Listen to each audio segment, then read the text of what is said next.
வந்து கற்பழிப்பு சுத்தமாக ஒழிஞ்சிருச்சா? கொள்ளையில சுத்தமாக ஒழிஞ்சிருச்சா? நீதிமன்றம், போலீஸ் ஸ்டேஷன் எல்லாத்தையும் இழுத்து முடிடுவோமா?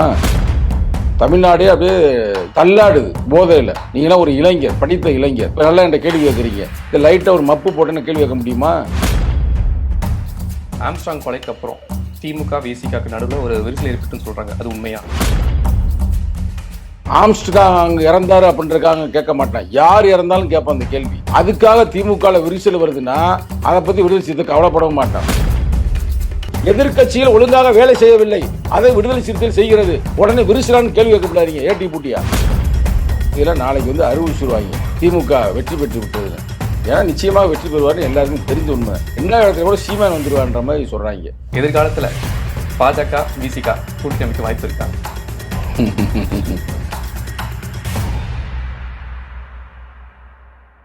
தெற்கின் குரல் உறவுகளுக்கு வணக்கம். இன்னைக்கு அன்கட் அரசியல் ஷோல நம்ம கூட இணைஞ்சிருக்கிறது யாருன்னு பார்த்தீங்கன்னா விசிகே விடுதலை சிறுத்தைகள் கட்சியோட இளைஞர் அணி செயலாளர் சங்கத்தமிழர்கள் தான். வணக்கம் சார். வணக்கம். பூரண மதுவிலக்கு சாத்தியமா தமிழ்நாட்டில்? நிச்சயமாக சாத்தியம். குஜராத்தில் சாத்தியமாக இருக்குது, பீகாரில் சாத்தியமாக இருக்கும்போது ஏன் தமிழ்நாட்டில் சாத்தியம் இல்லை? நிச்சயமாக சாத்தியம்தான். பான் பராக் பீடா இதெல்லாம் பேன் பண்ணாங்க, அதுவும் பேன் பண்ணி எல்லாம் நடைமுறையில் இருக்குது. ஆனாலும் பிளாக்ல வாங்கி இன்னும் யூஸ் பண்ணிட்டு தான் இருக்காங்க.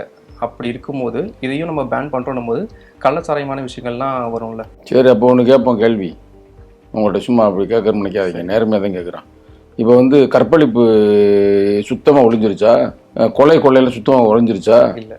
பேசாமல் நீதிமன்றம், போலீஸ் ஸ்டேஷன் எல்லாத்தையும் இழுத்து முடிடுவோமா? மூட முடியாதுல்ல. முடியாது. மக்கள் அப்படி தான் இருப்பேன். மக்களை நெறிப்படுத்துவது, முறைப்படுத்துவது ஒரு அரசாங்கத்தின் கடமை.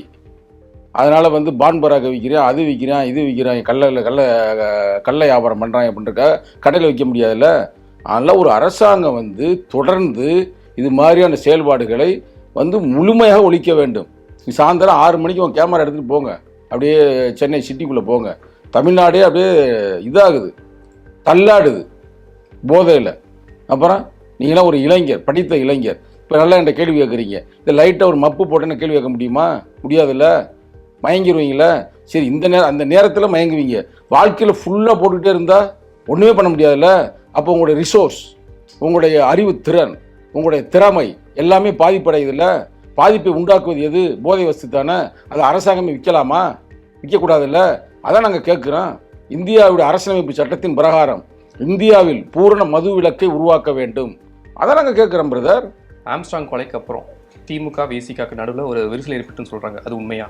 ஆம்ஸ்ட்ராங்குடைய கொலை ஒரு திட்டமிட்டு ரவுடி கும்பலால் உருவாக்கப்பட்டிருக்கிறது. அதை வந்து ஆம்ஸ்ட்ராங் இறந்தாரு அப்படின்றக்காக கேட்க மாட்டேன். யார் இறந்தாலும் கேட்பேன் அந்த கேள்வி. அதுக்காக திமுக விரிசல் வருதுன்னா அதை பற்றி விடுதலை சிறுத்தை கவலைப்படவும் மாட்டோம்.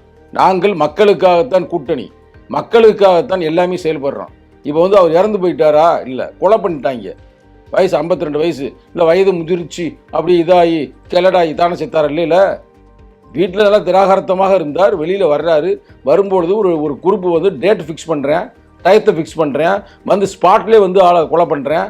அது யார்? ஒரு அரசியல் கட்சி தலைவர், தேசிய அரசியல் கட்சி தலைவர். அவ கொலை பண்ணுறாங்கன்னா அது சரியா? அது முறையா? அதுக்காக நீ திமுக இல்லை யார் இருந்தாலும் இந்த கேள்வி கேட்போனாங்க. அது எங்கள் கடமை. அப்போ விரிசல் ஏற்பட்டுறது உண்மை. விரிசல் ஏற்பட்ட பற்றி எனக்கு கவலை இல்லைங்க. அதே உண்மையா பொய்யான்னு கேட்டுக்கிறீங்க. அங்கே செத்தானா சாகலையா? அங்கே வந்து ஒரு ஏறக்குறைய ஒரு மாதத்துக்கு முன்னாடி அங்கே திருநெல்வேலியில் தீபக் ராஜா படுகொலை செய்யப்பட்டாரா? பார்த்தீங்களா? பட்ட பகலில் வெட்டினாங்கல்ல. அப்போ பொதுமக்கள் பயம் வராதா? ஜெயக்குமார்னு ஒரு ஆள் காங்கிரஸ்காரன் கொலை பண்ணிட்டாங்க, இதுவரை கண்டுபிடிக்கவே இல்லை. தண்ணிக்குள்ளே போட்டு எதை போட்டு ஆள் ஒரு பெரிய மர்டரு. இந்த பக்கத்து பார்த்த சேலத்தில் வந்து அண்ணா திராவிட முன்னேற்ற கழகக்காரனை சார்ந்த ஒருத்தனை போட்டு தள்ளிட்டாங்க. கவனிச்சிங்களா? கவனிக்கலையா? அப்போ இதெல்லாம் பார்த்துட்டு இருக்கும்போது நம்ம சும்மா இருக்க முடியுமா? எதிர்கட்சிகள் ஒழுங்காக வேலை செய்யவில்லை, அதை விடுதலை சிறுத்தைகள் செய்கிறது. உடனே விரிசலான்னு கேள்வி கேட்கப்படாதீங்க. ஏடி பூட்டியா இன்னைக்கு ஸ்டாலின் அவர்களை திருமாசர் வந்து பார்த்துட்டு வந்ததுக்கு அப்புறம் வெளியே ஆருத்ரா கோல்டு, பாஜக, ஆம்ஸ்ட்ராங்கோட கொலை வழக்கு, இது மூணுத்தையும் ஒரு கோர்ட்டில் இணைக்கிறாரு. இதுக்கான விசாரணை வேணுன்றாரு. இதை பற்றி நீங்கள் எப்படி பார்க்க? அதுதாங்க உண்மை. அதுதான் உண்மை. நான் அடுத்த ஆரம்பத்திலிருந்து நானே பேட்டி கொடுத்துருக்கிறேன். இதற்கு பின்னால், இந்த கொலைக்கு பின்னால் RSS கும்பல், பிஜேபி கும்பல் இருக்குன்னு தானே சொன்னோம். அது எங்கள் தலைவர் வந்து இன்னைக்கு வந்து சொல்றாரு. அது முதல்வரை பார்த்து வந்து சொல்றாரு, முதல்வர்கிட்ட சொல்லிட்டு வந்து சொல்றாரு. அப்ப விக்கிரவாண்டி இடைத்தேர்தல் நடந்துட்டு இருக்குல்ல சார், அங்கே அதிமுக போட்டி இல்லை, அவங்களோட பெருமையான வாக்குகள் வந்து எந்த கட்சிக்கு போய் சேரும்னு நினைக்கிறீங்க? இது வெற்றி எங்களுக்கு உறுதி, ஒன்றும் கவலைப்பட தேவையில்லை. இந்திய கூட்டணி ஒருவேளை வெற்றி பெற்றிருந்தா திருமா அவர்களுக்கு வந்து மத்திய அமைச்சர் பதவி கிடைச்சிருக்கும். அப்படி கிடைக்கிற பட்சத்தில் எந்த துறை அவருக்கு கிடைச்சிருந்தா நல்லா இருந்திருக்கும் நீங்க நினைக்கிறீங்க? நாங்கள் வந்து ராணுவம் கேட்டிருப்போங்க. ராணுவத்துறை. ஆமாம். என்ன காரணம் சார்? ராணுவம்னா நாட்டுக்கு ரொம்ப பதட்டமாக இருக்குது, பல சிக்கல்களாக இருக்குது, அடுத்தது வரும் பாருங்க. அதனால் நாட்டை பாதுகாக்க வேண்டிய பொறுப்பு எங்களுக்கு இருக்குது. 2026 திருமா டிவிகே விஜய் சீமான் இந்த கூட்டணி அமைஞ்சா அந்த அரசியல் களம் எப்படி இருக்கும்? நீங்களே அமைச்சு விட்ருவீங்க அவருக்கு. அமைஞ்சா சார் இது நடந்தா என்ன, நடந்தால் என்ன அப்படின்னு நடந்தால் எல்லாம் சும்பராக தான் இருக்கும். இப்போ என்ன அந்த அரசியல் களம் எப்படி இருக்குன்னு நினைக்கிறீங்க? நாங்கள் முதல்வராக இருப்போம். நீங்கள் முதல்வர்? ஆமாம், எங்கள் தலைவர். எதிர்காலத்தில் பாஜக விசிக கூட்டணி அமைக்க வாய்ப்பு இருக்கா? வாய்ப்பே இல்லை கண்ணா, வாய்ப்பே இல்லை. பிசிக தலைவர் திருமாவளவன் அவர்கள் 2026 துணை முதல்வர் பதவி கிடைக்குது. அப்படி ஒரு பவர் கிடைக்கும் போது முதல் நீங்கள் கொண்ட ஒரு விஷயம் எதுவாக இருக்கும்? துணை முதல்வர் நாங்கள் முதல்வருக்கே முயற்சி பண்ணலாம்னு இருக்கிறோம். சரி, இருந்தால் நீங்கள் பாவம் கேட்குறீங்க துணை முதல்வர்னு. ஒன்றும் பிரச்சனை இல்லை. நாங்கள் முதல் எடுத்ததுமே என்ன பண்ணுவோம்னா 2 விஷயம் பண்ணுவோம். முதல் கையெழுத்து வந்து நீட்டை ஒழிப்போம். நீட்டை ஒழிப்போம். அதே நேரத்தில் டாஸ்மார்க்கை ஒழிப்போம். இந்த 2 ரொம்ப முக்கியம். 2மே இந்த சமூக இளைஞர்களுக்கு வந்து ரொம்ப பாதிப்பான ஒரு விஷயம். அதனால் எங்கள் தலைவரை வந்து நாங்கள் சொல்லி முதல்ல இது கையெழுத்தை போட்டு சோழியை முடிச்சு விட்ருங்க பண்ணுறோம். ஆம்ஸ்ட்ராங் கொலை வழக்கில் சிபிஐ விசாரணை தேவைன்னு ஒரு மாயாவதி வந்து கோரிக்கை வச்சிருக்காங்க. அதை பற்றி அது எல்லாமே தான் உடனே ஏதாவது சின்ன விஷயம் கூட அந்த ஒரு சிபிஐ விசாரிக்கிறது ஒரு ஸ்டேஷன் சாராயத்தை இங்கே வைப்பாங்க, அது இங்கே வைப்பாங்க, எல்லாம் வைப்பாங்க. ஏன்னா கடந்த 1 மாசத்துலேயே அதிகமான கொலைகள் தமிழகத்தில் நடந்திருக்கு. சட்டம் ஒழுங்குன்னு சொல்லிட்டு எதிர்கட்சி 1 மாதத்தில் எல்லா மாதத்துலையும் நடந்திருக்கு. எல்லா நாட்டையும் எல்லா ஆட்சியும் நடந்திருக்கு. கொலை நடக்கிறதுன்றது யாரும் பிளான் போடுறது, அதாவது இண்டிவிஜுவலில் ஏற்படுற அந்த காவல போட்டாங்க. சிபிஐ விசாரணைன்றது நம்ம ஐயா தான், அவர் நல்லா பேசுவார், நல்லா பேசியிருக்காரு. அது ஒன்றும் பிரச்சனை, நகைச்சுவையாக பேசுவாருங்க. அந்த வகையில் ஐயா பேசியிருக்கிறாரு. நம்ம இதிலே வந்து இவர் தான் வந்து இன்னைக்கு அதிகமான முறையில் சட்டமன்றத்தில் ஜெயிக்கப்பட்டவர் தெரியுமா, 10-11 முறை.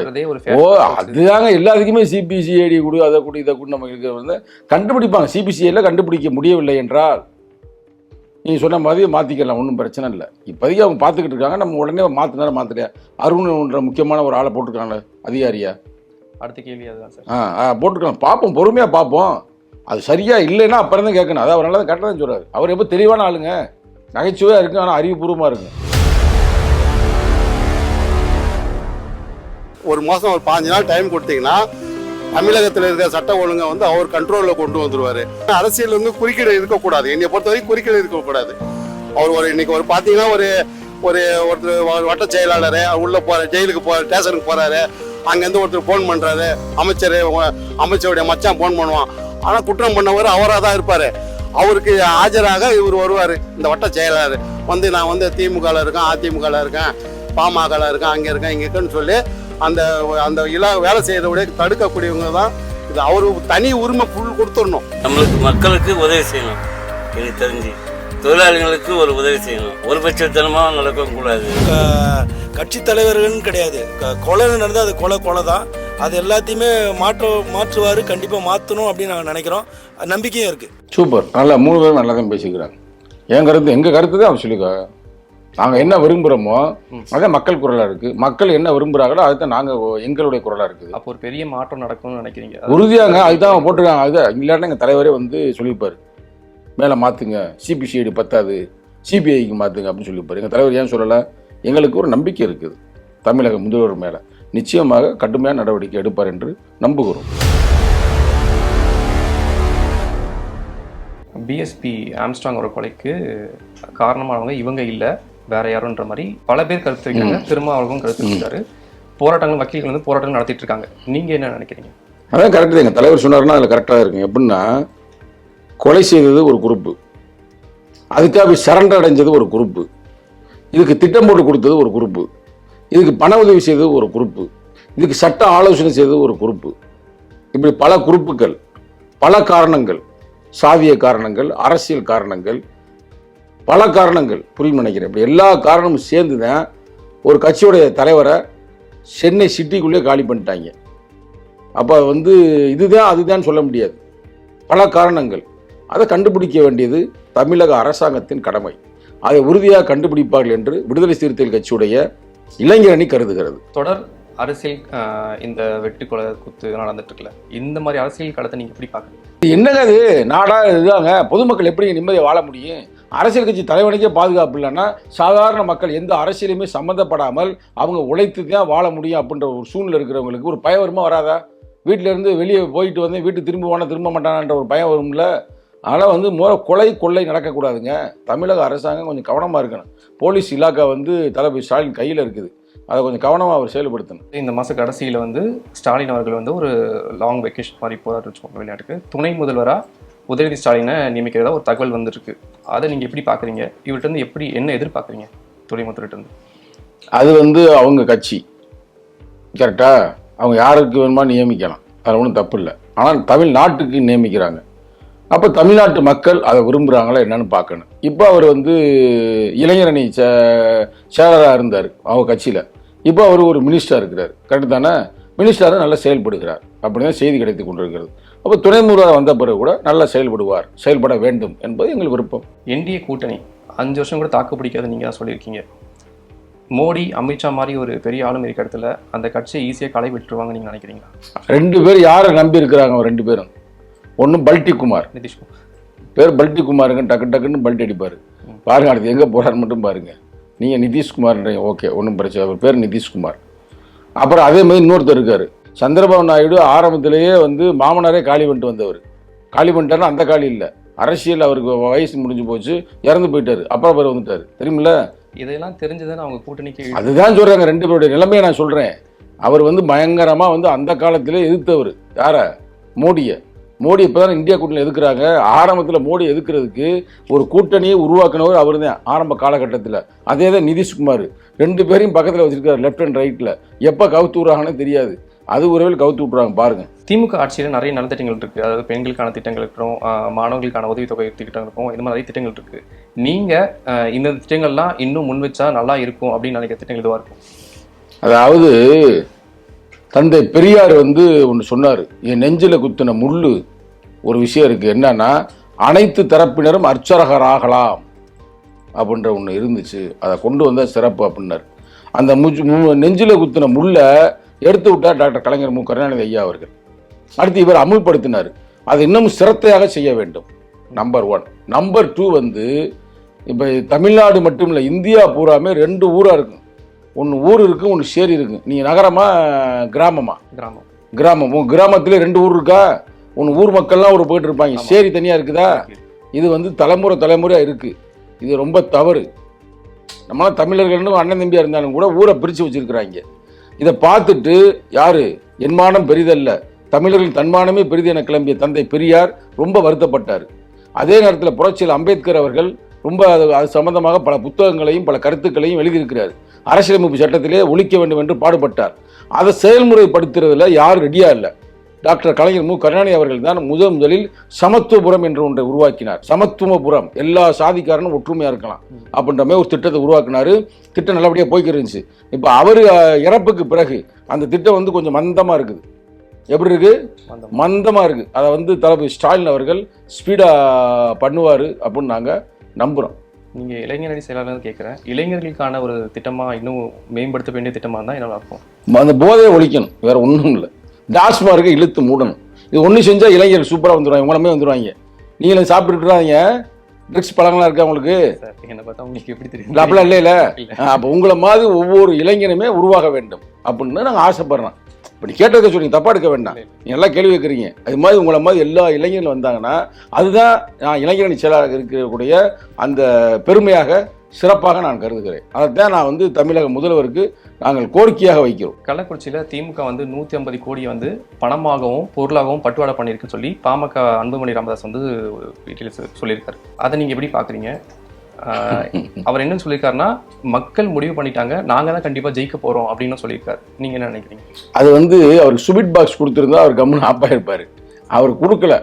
அதனால தான் அவர் எங்கே போயிட்டார்? இவர் ஒரு சாதி வெறியை சார்ந்த ஒரு அமைப்பு, மதவெறி அமைப்பு தான் அந்த கட்சி, இது பிஜேபி. அங்கே போய் சேர்ந்துட்டார். சேர்ந்துக்க ஏதாவது அடிச்சு விடணுன்றக்க அடிச்சு விட்றாரு. அதே பாக்ஸை வந்து இங்கிட்டு கொடுத்துருந்தா அவர் இவங்களுக்கு ஓட்டு கேட்டிருப்பார். கொடுக்காம போயிட்டாங்க, என்ன பண்ணுறது? உங்களோட பிஸி ஸ்கெடியூலில் டைம் கொடுத்து எங்களுக்காக நேரம் ரொம்பவே நன்றி சார். நன்றி, நன்றி, வணக்கம்.